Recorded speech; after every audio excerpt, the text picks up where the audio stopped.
Okay friends, good morning. So आज हम सबको पता है कि हैप्पी रिपब्लिक डे है। आज रिपब्लिक डे है। कितना है? कौन सा रिपब्लिक डे है? कोई बता सकता है? It is 76th, right? So 76वां रिपब्लिक डे है, हम आज सेलिब्रेट कर रहे हैं। सो हमारी मीटिंग की जो शुरुआत है वो भी हम उसी नोड से करेंगे कि आज हमें ऐसा कुछ सीखना है, ऐसी कुछ बातें करनी है कि जिससे हमें पता चले कि हमें कुछ आइडिया है कि अभी नेक्स्ट 1 साल के लिए हमें इन्वेस्टमेंट में क्या क्या ध्यान रखना चाहिए, क्या क्या ध्यान रखना पड़ेगा, और एक्सपेक्टेशंस कैसी होनी चाहिए हमारी मार्केट्स के लिए। मार्केट में से हमारी क्या एक्सपेक्टेशन होनी चाहिए, हमने जो इन्वेस्टमेंट अभी तक किया है या अभी हमारा इन्वेस्टमेंट चालू किया है रिसेंट पास्ट में, तो क्या क्या दिक्कत आगे आ सकती है अगले 1 2 3 साल में, उसके बारे में हम थोड़ी चर्चा करेंगे। एंड उसके बाद हम मेजर हमारा आज का जो फोकस है ना वो क्वेश्चन आंसर्स पे रहेगा। लेकिन मैं आपको कुछ भी, कोई फंड के बारे में या कोई स्कीम के बारे में कुछ बता नहीं पाऊंगा। लेकिन आपके जो भी क्वेश्चंस ऐसे रहेंगे जो जनरल होंगे, जो ब्रॉड वे में होंगे, वो हम यहाँ से आपको आंसर करेंगे। So friends, let us start our meeting today. So एक, जैसे मैंने आपको बताया कि आज रिपब्लिक डे है, तो मेरी एक दो बहुत ही फेवरेट एडवर्टाइज है, बहुत ही फेवरेट वीडियोस है, शॉर्ट वीडियोस। तो मैंने आपके लिए यहाँ पे रखे हैं, so that you can go through. अगर आपको इसकी आवाज़ नहीं आती है तो मुझे बताइएगा कि you are not getting voice.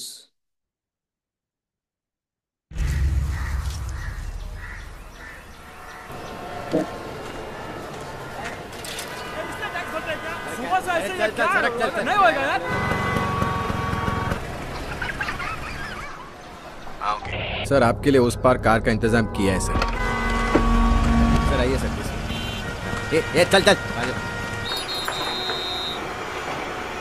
इधर जाओ, बोला क्या बात करता है? क्या ऊपर से जाएगा? क्या ऊपर से जा जा।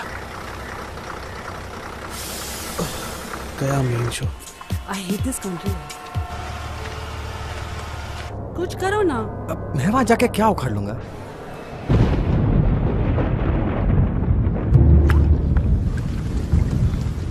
कैसी जाने बूंदे आई, जाने कैसा दर्द लाई, सामने क्या है ये तेरे, क्यों रुका है तू बता रे हो।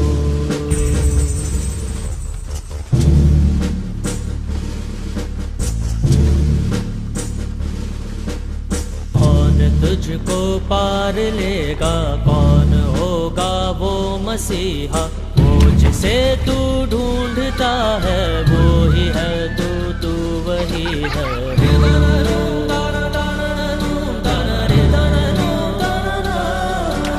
तुझ में तेरा रास्ता है, तुझ में तेरा है सहारा, तू ही तुझको पार लेगा, तू ही है तेरा किनारा।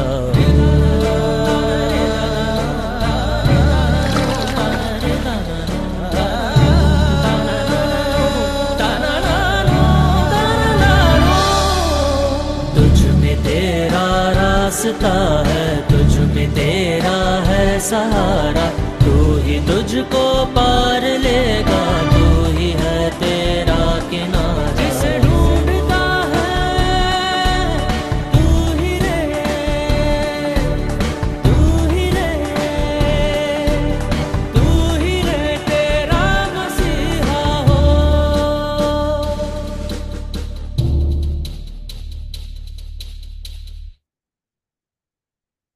फ्रेंड्स, ये जो वीडियो हमने देखा, शॉर्ट वीडियो, उसमें से हम क्या सीख सकते हैं? मैंने क्या सीखा इससे, राइट? कि आपका जो भी सिचुएशन है, जो भी कंडीशन है, उसमें आपको ही कुछ ना कुछ आगे जाके मसीहा, अपना खुद का मसीहा आपको ही बनना पड़ेगा। No one else can be your मसीहा, यू नो। तो आपको ही इनिशिएटिव लेना पड़ेगा आपके इन्वेस्टमेंट के लिए, आपकी लाइफ के लिए, आपके गोल्स के लिए। कोई और आपको आपके लिए कुछ कर नहीं पाएगा। शुरुआत आपको ही करनी पड़ेगी और आपको ही आगे जाके वो जर्नी पूरी करनी पड़ेगी, right? So with this let us start our session today.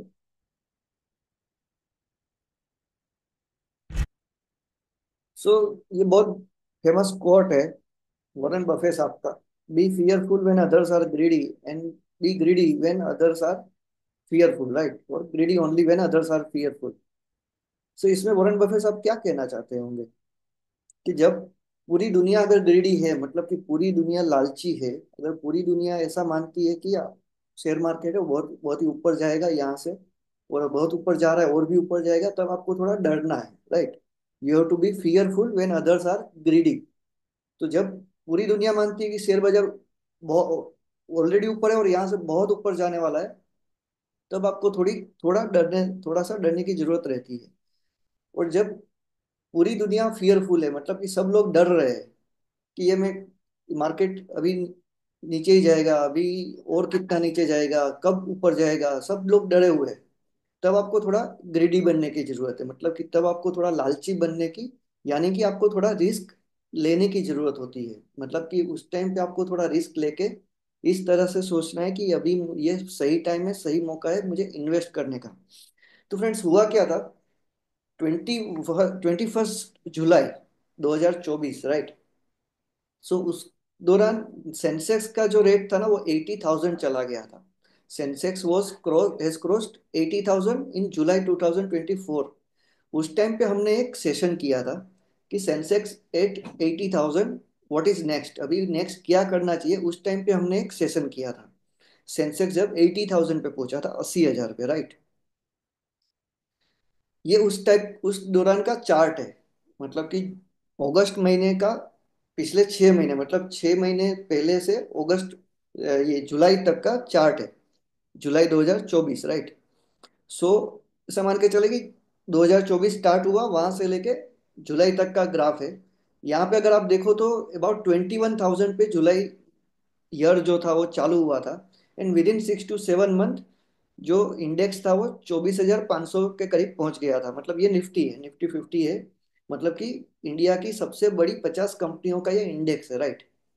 तो आप देख सकते हो यहाँ पे कि ये क्या है, ये ग्राफ यहाँ से चालू हुआ हमारा, मार्केट चालू हुआ 2024 में अबाउट 21,000 पे, और वहां से 24,500, मतलब कि about about about 3,000 plus points rally कर लिया मार्केट ने, निफ्टी ने, सिर्फ 6-7 महीने में। तो ये उस टाइम पे, ये टाइम पे जब मैंने ये सेशन किया था, ऑनलाइन सेशन, सेंसेक्स एट 80,000, तो वहां पे सब लोग पॉजिटिव थे। सबको लग रहा था कि ये तो ऊपर जा रहा है, ऊपर जा रहा है और ऊपर ही जाएगा, क्योंकि इंडिया ग्रोथ स्टोरी है, ये है वो है, ये सब चीजें हैं, तो ये ऊपर ही जाएगा, ये कभी नीचे तो आने वाला ही नहीं है। क्योंकि पिछले 4 साल से हमने वही चीज देखा है। कोरोना के बाद, कोविड के बाद, 2020 के बाद हमने जो मार्केट देखी है वो ऐसी ही देखी है कि जहाँ पे आपका मार्केट जो है वो कभी नीचे जाता नहीं है, राइट? वो ऊपर ही जा रहा है। तो ये जो चीज हमने देखा है, उसके कारण हमारे दिमाग में क्या हो गया था, इसको क्या बोलते हैं, इसको बोलते हैं हम रिसेंसी बायस। कि मतलब रिसेंट टाइम में जो हुआ है उसको हम दिमाग में लेके घूमते हैं कि ये अभी से रिसेंटली हमको ये पता है कि इतना हुआ है, तो हमें वही चीज याद रहती है। और अभी ये सपोज हुआ है जब मार्केट पूरा ऊपर जा रहा है, सब लोग पॉजिटिव है, तब वॉरेन बफे साहब का जो हमने कोटेशन देखा, उसमें वो क्या बोल रहे हैं कि ये अभी ग्रीड है, मतलब कि मार्केट में एवरीवन इज ग्रीडी। तब आपको क्या करना है, थोड़ा सा डरना चाहिए आपके पैसों के साथ, राइट? अभी इसके बाद की जो स्लाइड है, that is very much important friends. ये लास्ट फ्राइडे की स्लाइड है, ये उसके, ये जुलाई वाली स्लाइड है, मतलब कि अबाउट 6 महीने पहले की स्लाइड है, और ये अभी की करंट की स्लाइड है। तो यहाँ पे आप देख सकते हो कि जो मार्केट का ट्रेंड है वो अबाउट 26,000 के करीब करीब जाके निफ्टी ने, अभी ये नीचे जा रहा है पिछले 3-4 महीने से। तो अभी ये अबाउट 23,000 पे पहुंचा है, मतलब कि यहाँ पे 3,000 का फॉल हो गया, राइट? मतलब कि मार्केट 3,000 पॉइंट्स करेक्ट हुआ है, that is this is a healthy correction, इसको हेल्दी करेक्शन बोल सकते हैं कि ये मार्केट करेक्ट हो रहा है। तो ये जो चीज अभी हो रही है रिसेंटली, वो क्या है फ्रेंड्स?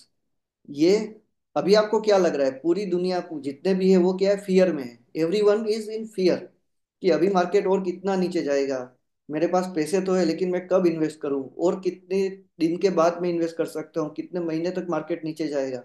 ऐसे सब क्वेश्चंस हमें आने लगे हैं पिछले 1-2-3 वीक से, राइट? बिकॉज हमने ऐसा देखा था पिछले 4 साल में कि मार्केट जब नीचे गिरता है तो 500 to 1,000 पॉइंट नीचे गिरता है इन ए शॉर्ट स्पान, और वो वापस 1-2 दिन में ऊपर चला जाता है, मतलब कि नीचे ज्यादा समय रहता नहीं और ज्यादा नीचे भी नहीं जाता है, वो वापस ऊपर चला जाता है। तो ये चीज हमने देखी है पिछले 4 साल से, लेकिन अभी ये ट्रेंड चेंज हुआ है।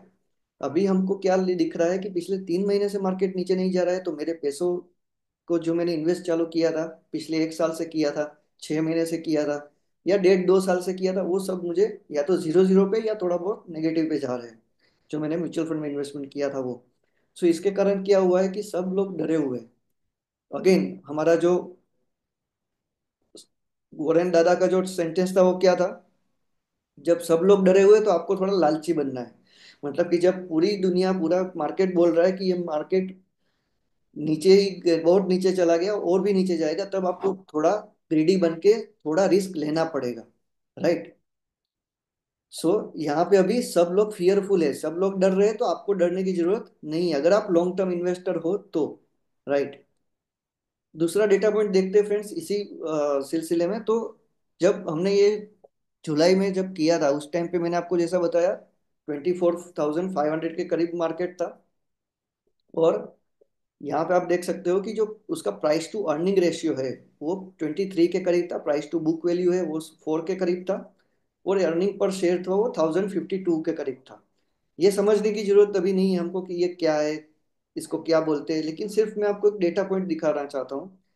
यहाँ से मार्केट 24,500 से कितना नीचे गया है, सिर्फ 1500 पॉइंट सपोज नीचे आया है, राइट, अबाउट 1500 पॉइंट नीचे गया।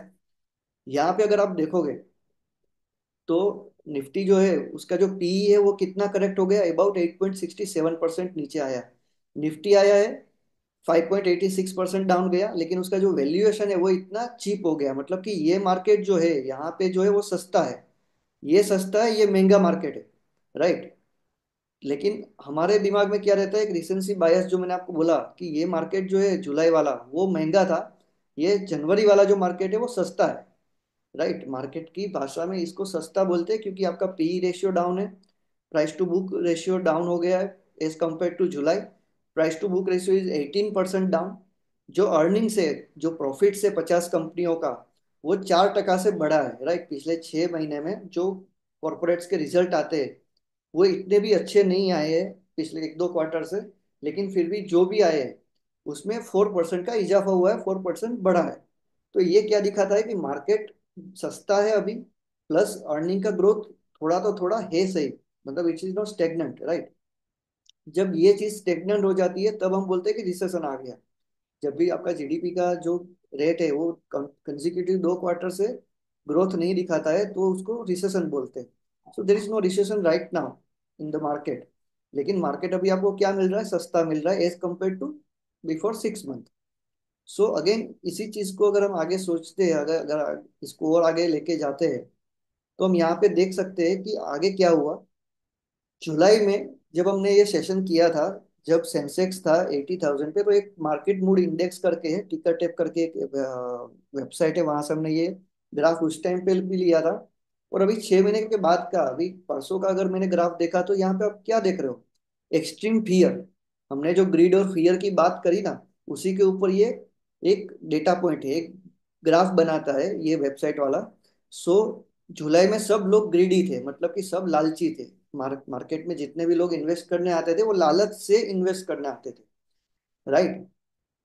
तो ये जोन है ना, ग्रीड और एक्सट्रीम ग्रीड, ये जोन ऐसे होते हैं फ्रेंड्स कि जहाँ पे लोग जनरली पैसा और डालते हैं, राइट। जब मार्केट ऑलरेडी हाई वैल्यूएशन पे होता है और लोग ज्यादा पैसा जब डालने आते हैं तो इसको बोलते हैं ग्रीड, मतलब कि सब लालची हो गए, राइट।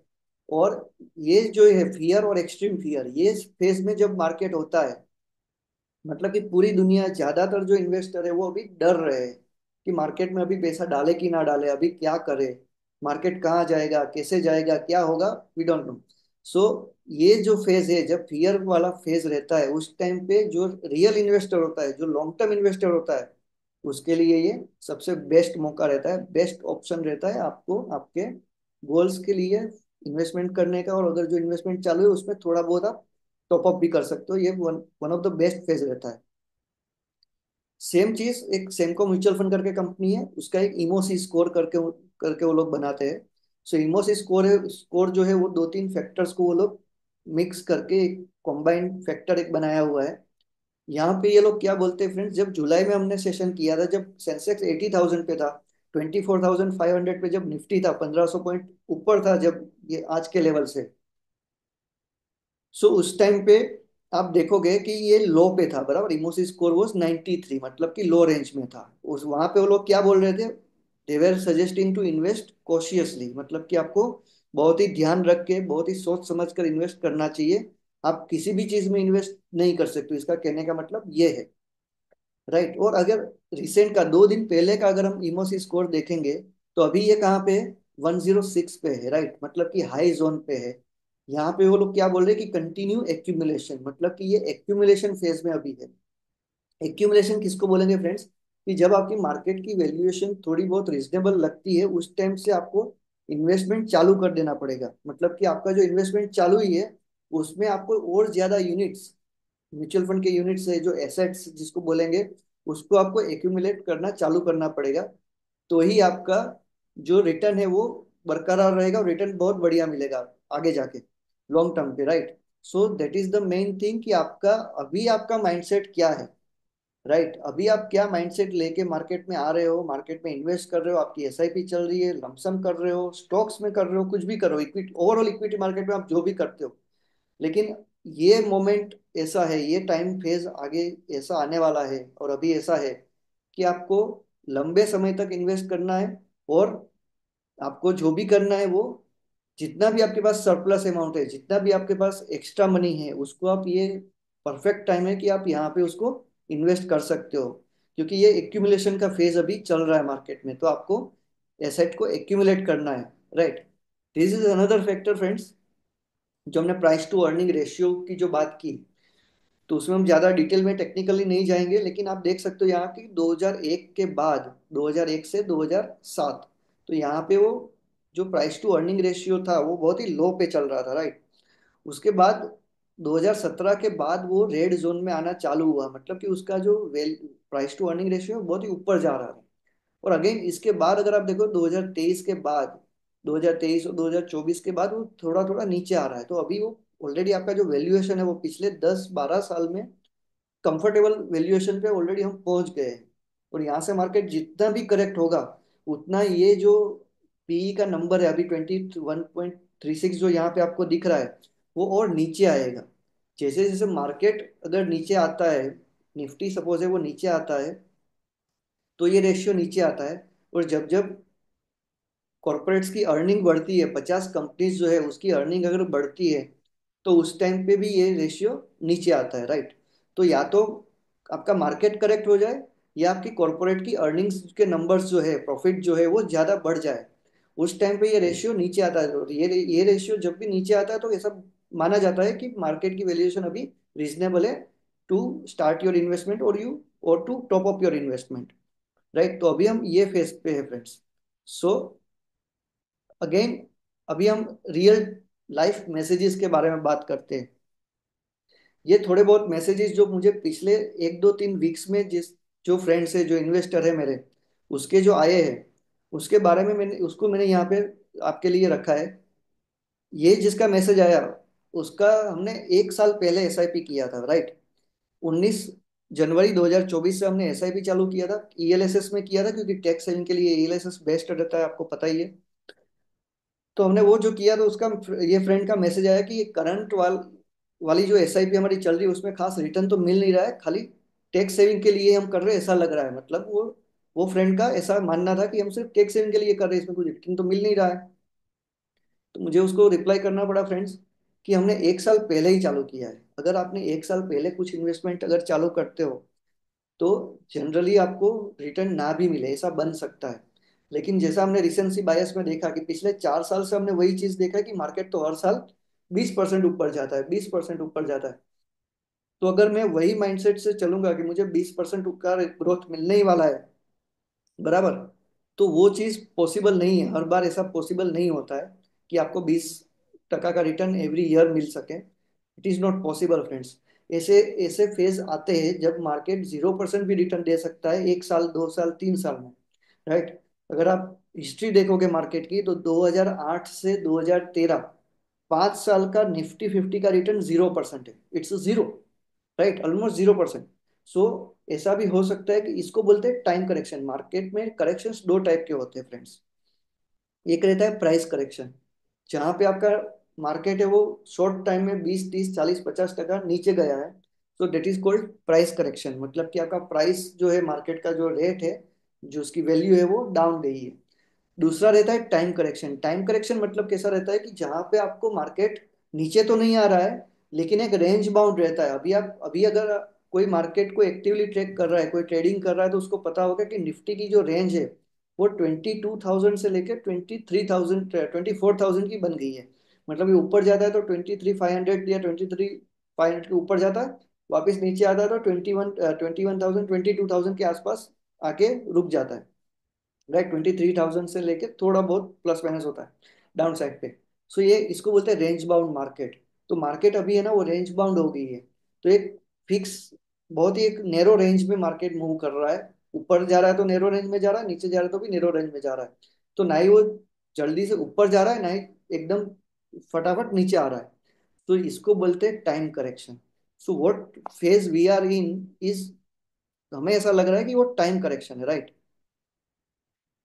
दूसरा एक मैसेज फ्रेंड्स, ये आया था, ये इसी महीने आया था, जनवरी में ही आया था, कि मार्केट को क्या हुआ है, ये ऊपर, मार्केट ऊपर जाके स्टेबल कब होगा।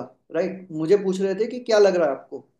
तो मैंने उसको बोला कि ये इस बार this will take time, this is the time one has to prove himself as real investor. Sir friends, यही मौका है, यही टाइम है कि जहाँ पे आपको एक लॉन्ग टर्म इन्वेस्टर की तरह सोचना पड़ेगा। राइट, अगर आप एक नॉर्मल ट्रेडर या नॉर्मल इंसान, जो नॉर्मल सब सोच रहे हैं कि मार्केट अभी बहुत ही ऊपर गया है, पैसे निकाल लो, ये कर लो, वो कर लो, तो उससे कुछ होना नहीं, आपको कुछ फायदा नहीं होने वाला है। दूसरी चीज की, this is a very perfect time to accumulate assets. Right, ये मेरा फर्स्ट वीक ऑफ जनवरी का मैसेज है ये फ्रेंड को।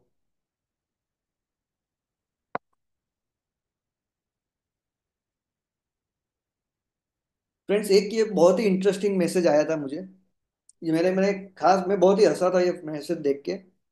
ये जब मार्केट करेक्ट हुआ ना, जब मार्केट का ये करेक्शन आया, तो मैंने सोचा कि मैं 9 जनवरी के आसपास मैंने सोचा कि चलो इसके बारे में कुछ वीडियो करते, वेबिनार कर देते हैं, तो क्योंकि बहुत सारे फ्रेंड्स के मैसेज आ रहे थे, बहुत सारे फ्रेंड्स को क्वेश्चन होगा, तो एक साथ सबको आंसर दे सकेंगे, राइट। तो इसलिए हमने 9 जनवरी को अनाउंस किया कि we are planning for a webinar on 26 January, क्योंकि 10 15 दिन का टाइम मुझे भी चाहिए, और दूसरा चीज था कि रिपब्लिक डे आ रहा है तो सब लोग की छुट्टी होगी, so we can arrange this session. तो ये मैसेज मुझे ऐसा आया कि सर आपने मैसेज तो किया है कि आप ये कर रहे हो, लेकिन मार्केट तो 15 दिन का टाइम है ना, तब तक तो मार्केट वापस ऊपर आ जाएगा। जो हमने रिसेंसी बायस में देखा ना, कि हमारा एक रिसेंसी बायस रहता है कि रिसेंट टाइम में जो हुआ है वही हमें याद रहता है। शॉर्ट टर्म मेमोरी होता है बराबर हमारा, कि भाई शॉर्ट टर्म में क्या हुआ हम उसी के ऊपर फोकस करते हैं। यहाँ पे क्या मैसेज आया था कि 26 तक तो मार्केट ग्रीन हो जाएगा, कवर हो जाएगा, जितना भी डाउन हो गया उतना तो कवर हो जाएगा। आपने तो बहुत लंबा, मतलब 15 दिन के बाद आप बोल रहे हो कि हम सेशन करेंगे। राइट, सो अभी भी आप देख रहे हो कि 15 दिन में भी मार्केट ऊपर नहीं आया है, ठीक है। सो this is called time correction. ये अभी हम टाइम करेक्शन वाले फेज में हो सकते हैं, जहां पे आपको मार्केट को रिकवर होने में टाइम लग सकता है। एक दूसरा बहुत ही एक इंटरेस्टिंग कन्वर्सेशन हुआ था एक सर के साथ। तो यहाँ पे क्या था फ्रेंड्स कि ये जो सर थे उसको, ये अभी रिटायर होने वाले हैं थोड़े समय में, तो उसके पास थोड़े बहुत पैसे थे, जो वो इन्वेस्ट करने के लिए हमारी एडवाइस ली उसने। तो मैंने उसको बताया कि सर ये है आपका, जो हमने उसका प्रोफाइलिंग और सब देख के उसको सजेस्ट किया कि हमें इन्वेस्ट करना है, तो हम स्टेगर्ड वे में करेंगे, सिस्टमेटिक ट्रांसफर प्लान जिसको बोलते हैं, कि एक साथ हम पूरा पैसा नहीं लगाएंगे आपका। उसको करीब 50 लाख रुपीस का इन्वेस्टमेंट करना था। तो हमने उसको ऐसा सजेस्ट किया कि हम थोड़ा थोड़ा रुपया इन्वेस्ट करेंगे, 2 3 महीने में आपका पूरा रुपया डिप्लॉय हो जाएगा। और जो स्कीम भी हमने चूज की थी वो ऐसी ही थी कि जो कोई एग्रेसिव या कोई हाईली वो नहीं थी, बहुत ही कंजर्वेटिव टाइप की स्कीम हमने उसको सजेस्ट किया था। लेकिन फिर उसका एक दिन मैसेज आता है बिफोर डूइंग इन्वेस्टमेंट, कि सर ऐसा करते हैं कि हमें ना थोड़ा वेट कर लेते हैं। मैंने बोला सर क्या वेट करना है आपको। तो बोला कि अभी बजट आने वाला है, मतलब अभी 1 फरवरी को बजट है, फिर ट्रम्प आने वाला है, ये बात हुई हमारी 10 तारीख के आसपास। तो उसने बोला कि हम ये बजट और ये है तो वो सब खत्म करके फिर हम इन्वेस्टमेंट चालू करते हैं। तो मैंने सर को बोला कि सर अगर आप ऐसा सोचो कि हमें 10 साल तक इन्वेस्ट करना है, लेटर से हमें 10 साल तक इन्वेस्टमेंट करना है, तो आपका जो साल से आप इन्वेस्ट चालू करते हो, वहां से लेके 10 साल का टाइम अगर आप देखोगे, तो 10 साल में आपका 10 बार बजट आने वाला है, राइट, 2 बार जनरल इलेक्शन आने वाला है, 7 से 8 स्टेट में आपका असेंबली इलेक्शन आने वाला है, 1-2 कंट्री बैंकरप्ट हो जाएगी, 2-3 जगह पे वर्ल्ड में वॉर चालू हो जाएगा, और सबसे इंटरेस्टिंग बात कि 10 साल में आपका अबाउट 26,000 एनएवी आएगी, मतलब कि 26,000 मार्केट चालू होगा और बंद होगा, राइट। सो आप अगर इन्वेस्ट कर रहे हो वो लॉन्ग टर्म के लिए है, मिनिमम 10 साल के पीरियड के लिए आप कर रहे हो, तो आपको जो शॉर्ट टर्म के इवेंट्स है, जो वन वन टाइम के इवेंट्स होते हैं, उसके बारे में सोच के आपका डिसीजन पोस्टपोन करने की जरूरत नहीं रहती है। मार्केट कंडीशन जो है, आपकी जो रिस्क प्रोफाइल है, आपके जो गोल्स है, उसके मुताबिक आपको इन्वेस्ट करने की जरूरत रहती है। तो ये हमने समझाने की कोशिश की थी वो सर को, कि आपको कैसे सोचना पड़ेगा।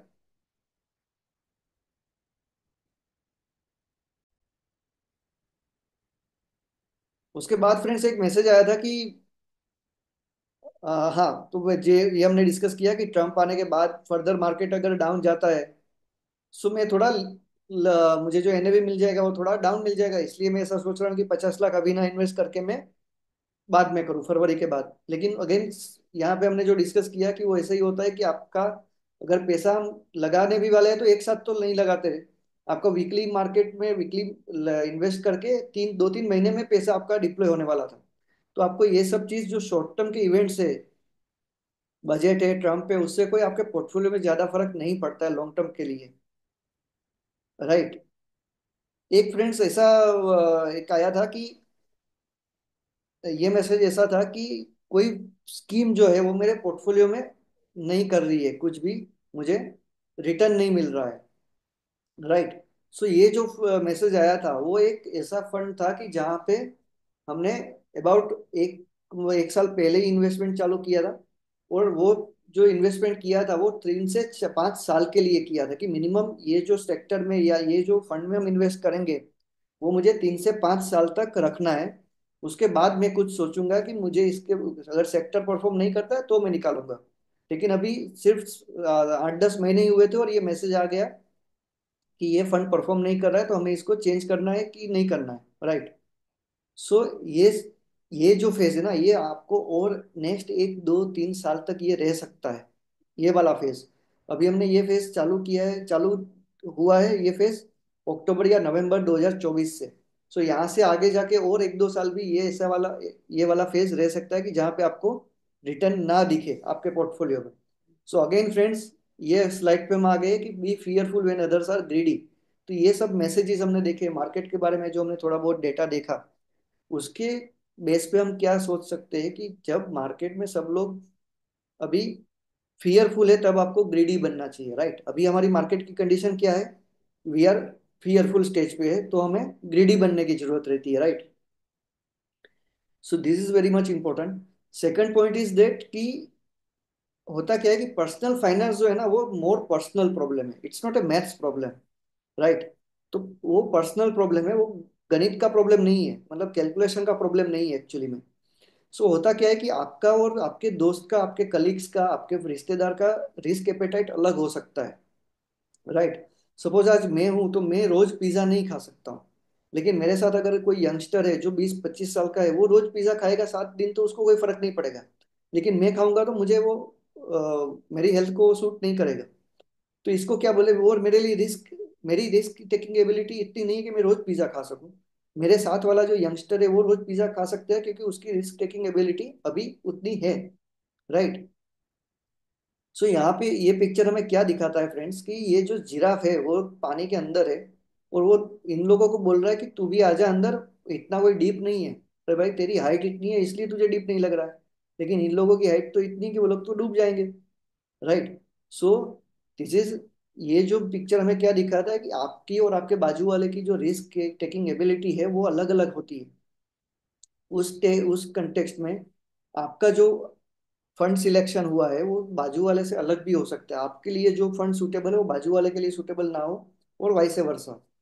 तो ये चीज हमें ध्यान रखनी है, ये चीज हमें सोच के रखनी चाहिए कि मैं अगर कुछ भी, मेरे साथ वाले ने कुछ किया है, उसके उसको देख के अगर मैं कुछ इन्वेस्टमेंट कर रहा हूँ, कुछ प्लानिंग कर रहा हूँ, so whether it is suitable to me or not, वो हमें देखना पड़ेगा।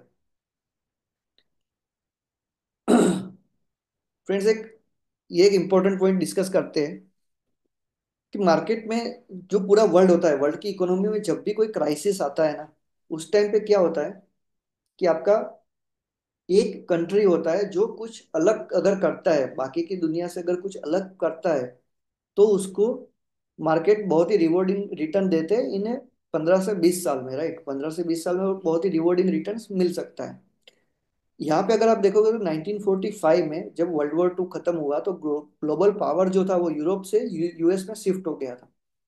यूनाइटेड किंगडम था global power centre, which is shifted to United States in 1945, right.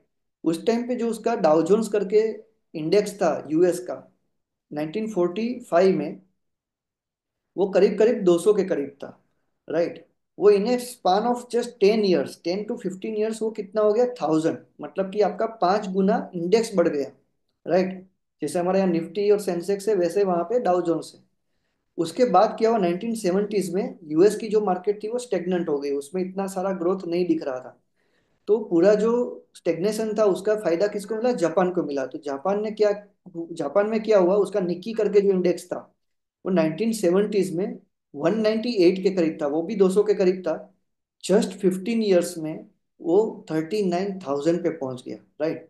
So 200 say about 40,000, तो करीब करीब 20 टाइम्स वो बढ़ गया।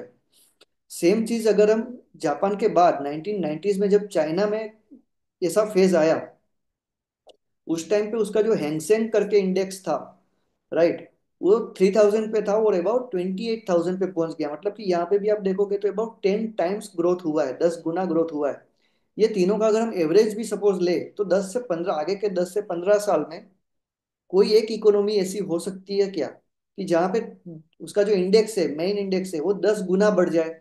मतलब कि अभी आपका सपोज निफ्टी है वो 20,000 पे है, तो वो 2 लाख हो जाए 15 साल में, सिर्फ 15 साल, 15 से 20 साल, नथिंग एल्स, राइट।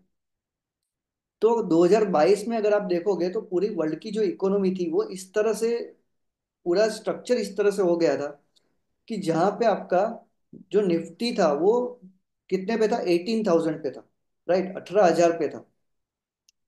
तो जब 18,000 पे निफ्टी था और उस टाइम पे अगर हम सोचे कि चलो 10 टाइम्स भी हमें ग्रोथ मिलती है, तो या 2022 से 2032 या 2040 तक आपको अगर 10 टाइम्स भी ग्रोथ मिलता है तो निफ्टी का फिगर शायद 2 लाख पहुंच सकता है।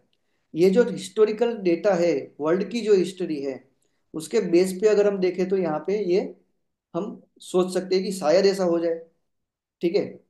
सो लेकिन आप ऐसा बोलोगे कि अभी हमने बात किया कि करेक्शन आ रहा है, फियरफुल है, ग्रीडी है, और यहाँ पे हम ऐसे ही बात कर रहे हैं, तो फ्रेंड्स ये जो चीज़ है ना, ये ऐसा होगा क्यों, वाई ग्रोथ इन इंडिया, कोई बता सकता है ये क्या है।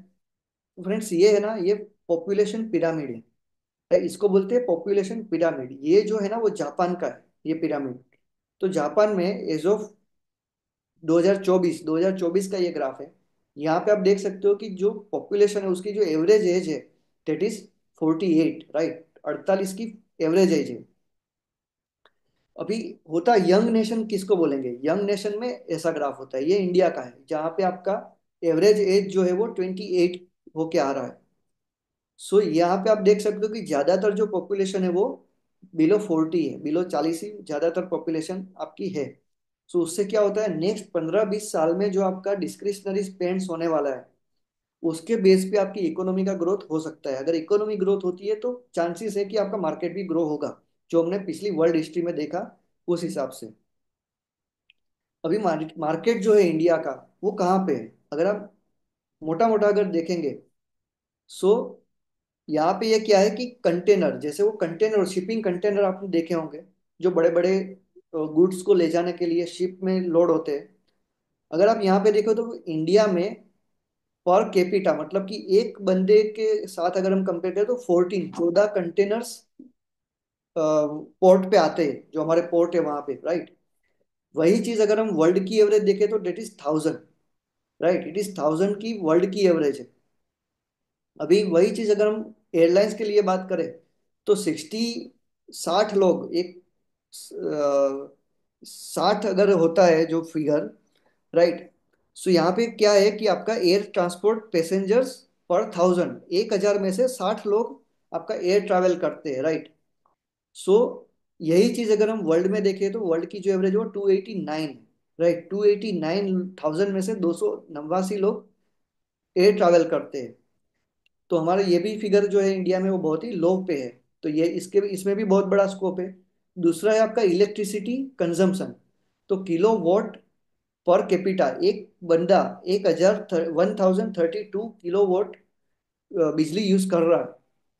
वही चीज जो वर्ल्ड की एवरेज है, हम यूएस यूके की बात नहीं कर रहे, लेकिन जो वर्ल्ड की एवरेज है दैट इज 3000, राइट। तो आपका 1000 ही अभी यूज हो रहा है इलेक्ट्रिसिटी कंजम्पशन, और एक्चुअली में वो जो वर्ल्ड की एवरेज है वो 3000 के करीब है। सो यहाँ पे भी एक बहुत बड़ा स्कोप हमें दिख रहा है। सो ये सब चीज हमें क्या दिखाती है कि जो इंडिया का नेक्स्ट 10 15 20 साल का जो ग्रोथ है वो शायद इतना बड़ा हो सकता है कि जो हम सोच भी नहीं सकते। पिछले 75 76 ईयर्स में हमने जो देखा है उससे भी बड़ा ग्रोथ हमें यहाँ पे आगे जाके दिख सकता है, राइट। तो फ्रेंड्स, अभी हम मार्केट में दो मेजर रिस्क रहते हैं। एक रहता है आपका इन्फ्लेशन का रिस्क, राइट, और दूसरा रहता है मार्केट का रिस्क। तो इन्फ्लेशन का रिस्क किसको बोलते हैं और मार्केट का रिस्क किसको बोलते हैं वो समझते हैं। हमें हमें सिर्फ मार्केट का रिस्क ही पता है या वही हम समझते हैं। हम इन्फ्लेशन का रिस्क जो है वो हम जल्दी से समझ नहीं पाते। सो फ्रेंड्स, ये एक बिल है, राइट, 1985 का, 1985 का ये बिल है। जो एक होटल का बिल है, लजीज रेस्टोरेंट करके एक होटल है दिल्ली में। उसका शाही पनीर, दाल मखनी, बराबर, रायता और रोटी, इसका जो बिल है वो अबाउट 26 रुपीज है, राइट, सिर्फ 26 रुपये।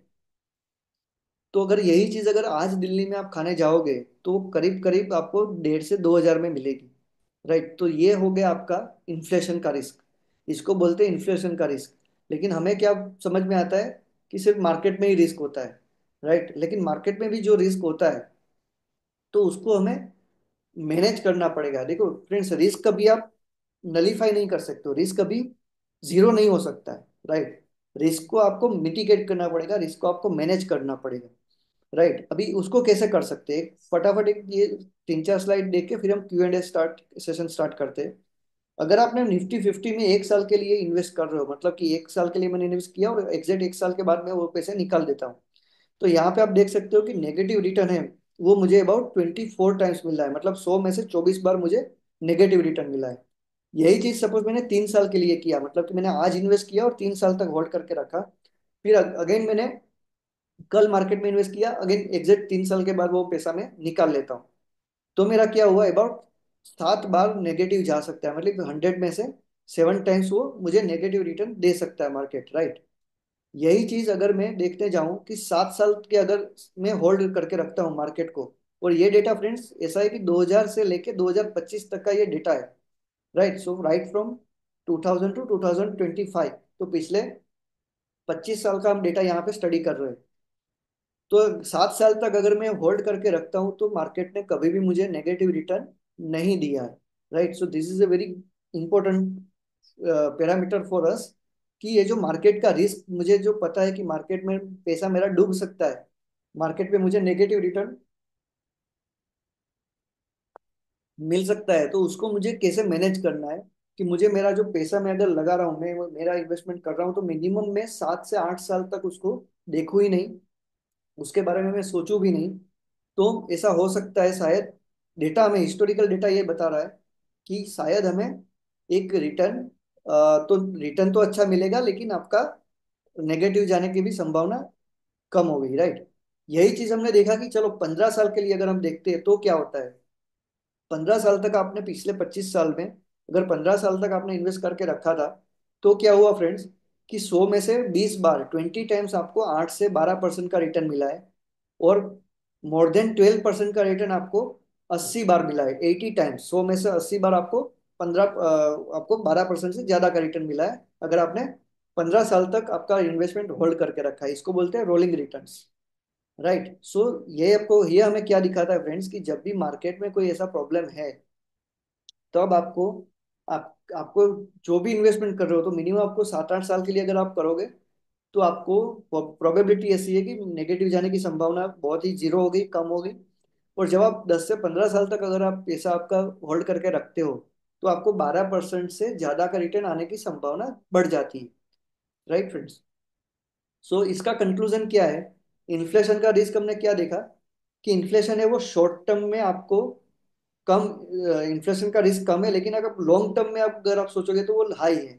मतलब कि मेरा अगर मैं एफडी में रख रहा हूँ रुपया, मैं एग्जांपल दे रहा हूँ आपको। सपोज मैंने 5 साल के लिए एफडी कर दिया, फिक्स डिपॉजिट, और 5 से 7 साल तक मैंने अगर फिक्स डिपॉजिट किया है, तो वो मेरा इन्फ्लेशन का रिस्क वो मैंने इग्नोर कर दिया, उसको मैंने कंसिडर नहीं किया। लेकिन अगर शॉर्ट टर्म के लिए मेरे पैसे 3 4 5 6 महीने के लिए, 1 साल के लिए अगर पैसे है, तो मैं इन्फ्लेशन में वो शॉर्ट एफडी में रखूंगा तो भी कोई इश्यू नहीं है। वही चीज अगर मैंने मार्केट में शॉर्ट टर्म के लिए अगर पैसा इन्वेस्ट किया है, तो मेरा रिस्क मैंने हाई कर दिया।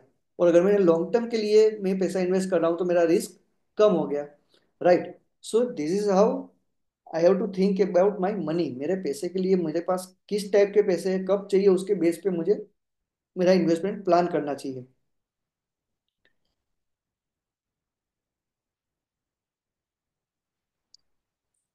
ओके फ्रेंड्स, तो एक लास्ट पॉइंट ये डिस्कस करते हैं। जो हमने बात किया था कि निफ्टी 2022 में 18,000 पे था, और अगर हो सकता है कि अगर हमारी इकोनॉमी इतनी अच्छा परफॉर्म कर जाए और मार्केट भी अच्छा परफॉर्म कर जाए, तो शायद नेक्स्ट 15-20 साल में वो 10 टाइम्स ग्रो हो सकती है। लेकिन अभी हम सोचेंगे कि नहीं यार, अभी तो पिछले इतने महीनों से तो कुछ हुआ नहीं है। तो फ्रेंड्स, यहाँ पे अगर ये सेंसेक्स का ग्राफ आप देखोगे 2000 से 2007 का ग्राफ, तो ये 700%, 700% का रिटर्न मार्केट ने दिया था 2000 2000 की साल से 2007 का, बराबर 7 साल में। लेकिन यहाँ पे आप देखोगे कि टेम्पररी डिक्लाइंस या तो टाइम करेक्शंस, यहाँ पे आप देखो तो टाइम करेक्शन का वाला फेज आ गया। यहाँ पे आपके शॉर्ट टर्म में 5 से 6 बार वो मार्केट 15% से लेके, मतलब 11% से लेके 29% तक डिक्लाइन भी आया है, लेकिन फिर भी उसने लॉन्ग टर्म पे इतना रिटर्न हमें दे दिया। वही वही चीज अगर 2008 से 2020 का टाइम फ्रेम अगर देखें, तो 12 साल में मार्केट ने, सेंसेक्स ने 400% का तो रिटर्न दिया, लेकिन बीच में 4 से 5 बार वो 10 से 30% का डिक्लाइन भी दिया है। सो फ्रेंड्स, होता क्या है कि मार्केट कभी भी एक डायरेक्शन में नहीं जाता है, वो अप भी होगा, डाउन भी होगा, सब होगा। लेकिन आपका पैसा अगर आपने लॉन्ग टर्म के लिए लगाया है, तो आपको इतना घबराने की जरूरत नहीं रहती है। राइट। सो फ्रेंड्स, एक पावर ऑफ कंपाउंडिंग के बारे में एक ये बहुत ही बढ़िया एक चीज हमने देखी है, कि सपोज मुझे ऐसा करना है, सपोज मुझे यहाँ से चांद तक, राइट, यहाँ से मुझे चांद तक अगर चल के जाना है, लेकिन कंडीशन क्या है, मैं आज एक स्टेप लूंगा और दूसरे दिन मैं डबल कर दूंगा। आज एक स्टेप लिया, फिर दूसरे दिन दो, फिर चार, फिर 8, 16, 32, ऐसे मैंने स्टेप बढ़ाता जाता हूँ। तो कितने साल में मैं चांद तक पहुंच सकता हूँ? मैं आपको रेफरेंस के लिए बता देता हूँ कि हमारे पृथ्वी से चांद का जो डिस्टेंस है, जो फासला है, वो 6.5 लाख किलोमीटर का है। मतलब कि 6.5 लाख किलोमीटर का फासला है। अगर उतना डिस्टेंस मुझे चल के अगर तय करना है, और मैं हर हर रोज स्टेप डबल कर रहा हूँ, तो आपको पता है सिर्फ 31 डेज में मैं पहुंच जाऊंगा। Only 31 days. राइट। ऐसा क्यों फ्रेंड्स? बिकॉज वो हर रोज डबल हो रहा है। अगर आपका पैसा भी एक फिक्स टाइम पीरियड में अगर डबल हो रहा है, 3 साल 4 साल में अगर आपका पैसा डबल हो रहा है, 5 साल में अगर पैसा आपका डबल हो रहा है, तो आप एक बहुत बड़ी वेल्थ बना सकते हो इन्वेस्टमेंट से। Right. So this is how I have to think about the power of compounding.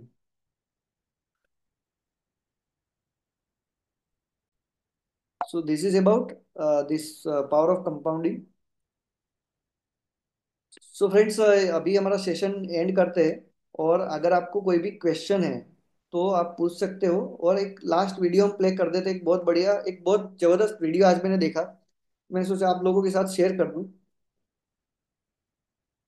ये भी again this is regarding our Republic Republic day, लेकिन ये भी मेरा फेवरेट वीडियो है। तो बच्चों, पता है आजादी है क्या? आजादी वही जिसका खुल के मजा उठाओ, जिधर कोना दिखे तो वहीं शुरू हो जाओ, और जहां से भी गुजरो अपना निशान छोड़ते जाओ। और भैया, असली धुरंधर मिलते हैं यहां, जो हर 15 अगस्त को देशभक्त बन जाते हैं।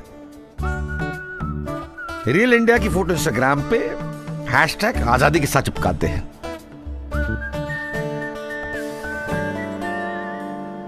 बलात्कार बस नाम सुन के ही खून खौल से जाता है। अरे मर्द हैं हम, पर मजबूर भी हैं। आंखों को कहां रोका जाता है? ये चाइनीज जापानीज टाइप के लोग इस देश को अपना समझे बैठे हैं। अबे मोमो, पर भला हो देश के सपूतों का, जो इनको इनकी औकात बताते रहते हैं। ये ठुल्ला है पांडुस, पब्लिक को खूब डराता है, वर्दी का रौब दिखाता है। तो समझ गए बबुआ, आजादी अगर समझ गया तो लाजवाब, जो ना समझा तो सोच जरा। तू लाइक्स तलाश नालायक, इन लाइक्स के लायक बन तो जा। खुद से भी घिन आ जाएगी, अपने अंदर तो झांक जरा। अरे क्या हुआ जो थोड़ा सा दिखता है तुझसे अलग से ही? जिस देश को तूने बांटा है वो देश है थोड़ा इसका भी। क्या भूल गए बटला हाउस और भूले 26/11 भी? जिसे पांडु ठुल्ला कहते हो, वहां खून बहा था इसका भी। आजादी का असली मतलब जब समझ में आ जाए यारा, तो सीना ठोक के कहना प्यारे, सारे जहां से अच्छा हिंदुस्तान हमारा।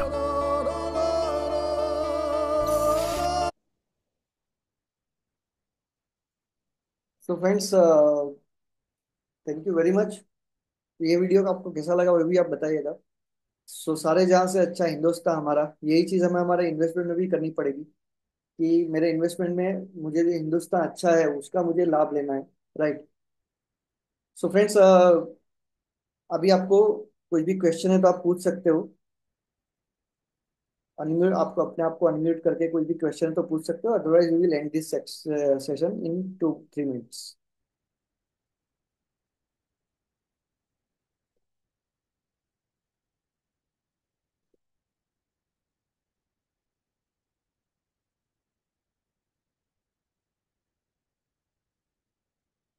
नीरव भाई, केम छो?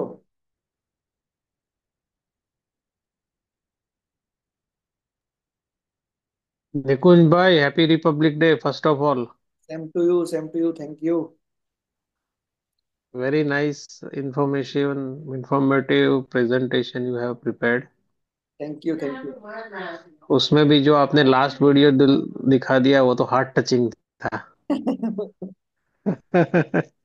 बहुत